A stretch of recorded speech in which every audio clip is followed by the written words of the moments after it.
Hello learners, welcome to edification. मैं हूं आपका दोस्त और टीचर नितिश उपाध्याय। आज का हमारा वीडियो है footprints without feet, important word meaning का। Essential vocabulary with pictures and animations हम लोग करेंगे, जहां ज़रूरत पड़ेगी पिक्चर्स का यूज़ किया जाएगा। और इसी के साथ हमारा पहला वर्ड हमारे सामने है, जिसके लिए हमें पिक्चर्स यूज़ करनी पड़ेंगी शायद। मडी।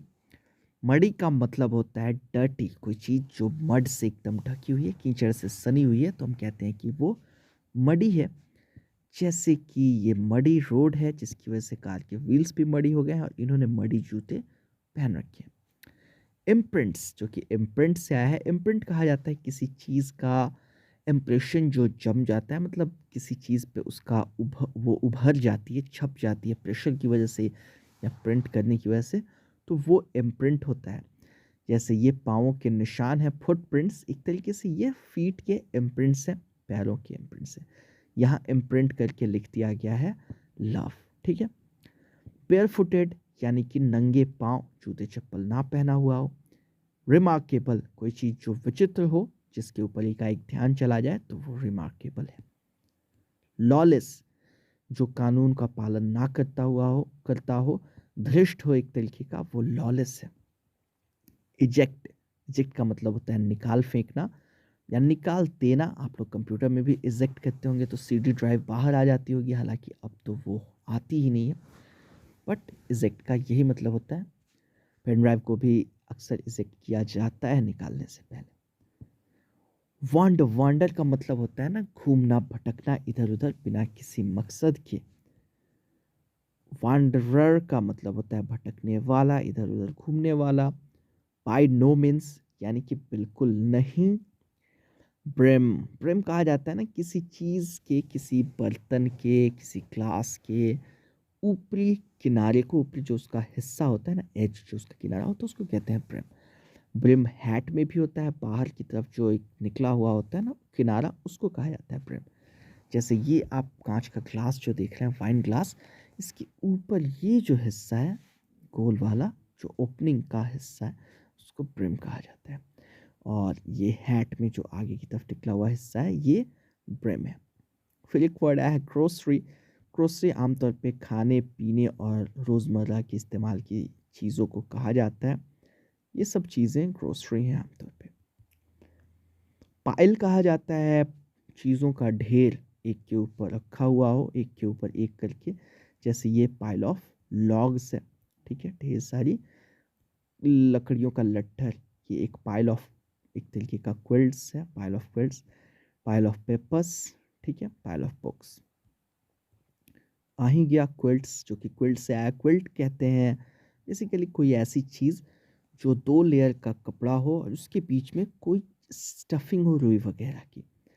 कंबल हमारे यहाँ जिसको कहा जाता है, रज़ाइयाँ भी अक्सर इस तरीके की बनती हैं। तो बेसिकली ये है क्विल्ट, रज़ाइयाँ। फिर एक वर्ड आता है पैनिक्ड, जो कि पैनिक से आया है, एकाएक घबरा गया, तो वो पैनिक हो गया, पैनिक्ड। ही इज़ पैनिक्ड यानी कि वो घबरा चुका है। चेज़ का मतलब होता है किसी चीज़ का पीछा करना, किसी के पीछे पड़ जाना, हाथ धो के, प्यार मोहब्बत में भी पड़ना, तो आप उसको चेज़ कर रहे हैं, ठीक है। इनविजिबल, जो चीज़ दिखाई ना दे आँखों को, अदृश्य हिंदी में कहा जाता है। शिवरिंग, जो कि शिवर से आया है। शिवर का मतलब होता है काँपना, अक्सर ठंड की वजह से या किसी डर की वजह से या किसी उत्तेजना की वजह से। बुशी, बुश से आया है, बुश होती हैं झाड़ियाँ। बुशी जो झाड़ियों जैसा हो।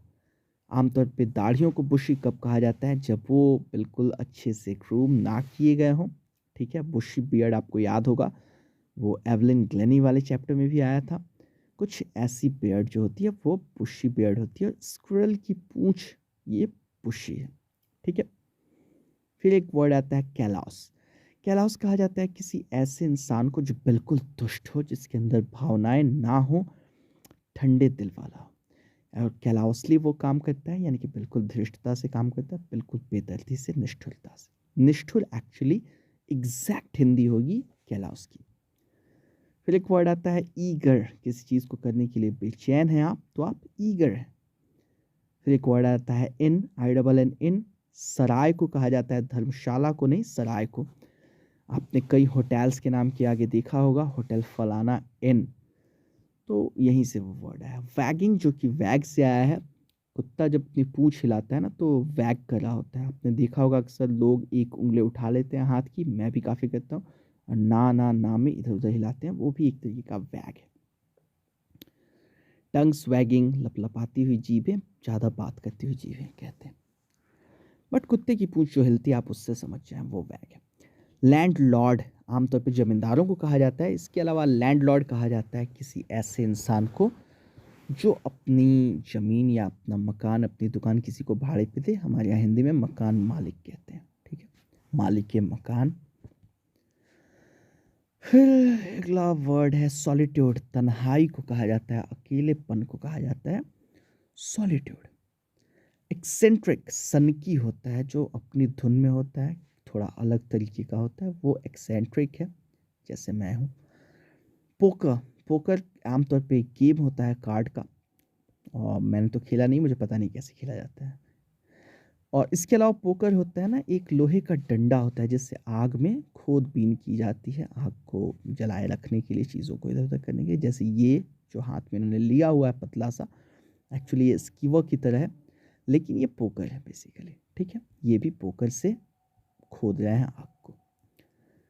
फिर एक वर्ड आता है इरिटेबल। इरिटेबल कहा जाता है ना किसी इंसान का ऐसा एटीट्यूड होता है कि उसको जल्दी गुस्सा आ जाता है, एकाएक अनॉयड हो जाता है, वो छोटी छोटी बातों पर भड़क उठता है, तो वो इरिटेबल होता है, ठीक है? फिर एक वर्ड आता है प्रिटेंडेड, जो कि प्रिटेंड से आया है। प्रिटेंड का मतलब होता है दिखावा करना, बहाना बनाना एक तरीके का। क्यूरियस का मतलब होता है विचित्र। क्यूरियस का मतलब जिज्ञासु भी होता है, जिसके अंदर चीज़ों को जानने की इच्छा हो। वैसे कोई चीज़ बियॉन्ड यूजुअल है, अनएक्सपेक्टेड है, अनयूजुअल है, तो वो क्यूरियस है। एपिसोड का मतलब होता है घटना। वैसे एपिसोड आपने देखा होगा, इसका होता है टीवी शोज़ का एपिसोड होता है, तो मतलब वो उसका एक हिस्सा होता है, ठीक है? सीरीज़ का एक पार्ट होता है।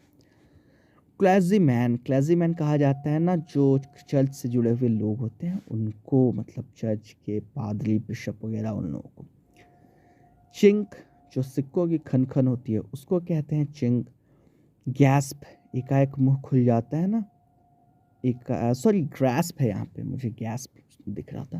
ग्रैस्प का मतलब होता है ना किसी चीज़ को सख्ती से पकड़ना। यहाँ पे वर्ब की तरह यूज़ हुआ है, वैसे ग्रैस्प नाउन भी है, पकड़ को कहा जाता है, बट यहाँ वर्ब है। ग्रैस्प पकड़ा, और ग्रैस्प पकड़ना। फर्मली, फर्म से आया है। फर्म का मतलब होता है सख्त, और फर्मली मतलब सख्ती से, ठीक है? फिर एक वर्ड आता है फ्लंग, जो कि फ्लिंग से आया है। फ्लिंग का मतलब धक्का दे के या ज़ोर से उठा के फेंक देना। फ्लंग मतलब ज़ोर से फेंका, धक्का दे के खोला, ऐसा कुछ होता है। दरवाजे के लिए फ्लंग ओपन कहते हैं। किताबों को फेंक दिया आपने तो अपने, यू फ्लंग द बुक, ऐसा कहते हैं हम लोग। फ्यूरियस, कुपित, बहुत ज़्यादा गुस्से में। एंग्री से ज़्यादा इंटेंस होता है फ्यूरियस, ठीक है? फ्यूरियस से ज़्यादा रैथफुल होता है। पीप्ड, जो कि पीप से आया है। पीप का मतलब होता है झांक के देखना। स्निफ का मतलब होता है सूंघना, ठीक है? लेफ्ट, जो कि लीप से आया है। लीप का मतलब होता है छोटी कूद लेना, हल्की कूद लेना, और लेफ्ट का मतलब होता है कूद पड़ा। डैश्ड, जो डैश से आया है। डैश छोटी रन होती है, एकाएक दौड़ पड़ने को डैश कहा जाता है। डैश्ड मतलब एकाएक दौड़ पड़ा, ठीक है? हॉन्टेड, हॉन्ट से आया है। हॉन्टेड जब कोई जगह है तो वो भूतिया है, और अगर हम लोग ये वर्ब के तौर पे यूज़ कर रहे हैं कि ही हॉन्टेड मी, तो उसने काफ़ी वक्त तक मुझे डराया या परेशान किया, ऐसे सेंस में होता है, ठीक है? अगर आप हॉन्टेड फील कर रहे हैं तो किसी चीज़ की आपको चिंता हो रही है, या आपके दिमाग में कोई चीज़ है जो बिल्कुल बैठ गई है। मोन्ड, मोन से आया है। मोन का मतलब होता है कराहना। वैसे कराह को भी मोन कहते हैं, यानी कि नाउन भी है और वर्ब भी है। आपको दर्द होता है ना, तो आप जो कराहते हैं तो आप मोन कर रहे होते हैं, ठीक है? फिर एक वर्ड है विचक्राफ्ट। जादू टोने को विचक्राफ्ट कहते हैं अंग्रेजी में। आखिरी वर्ड है ब्लोज, जो कि ब्लो से आया है। ब्लो मतलब वार, प्रहार।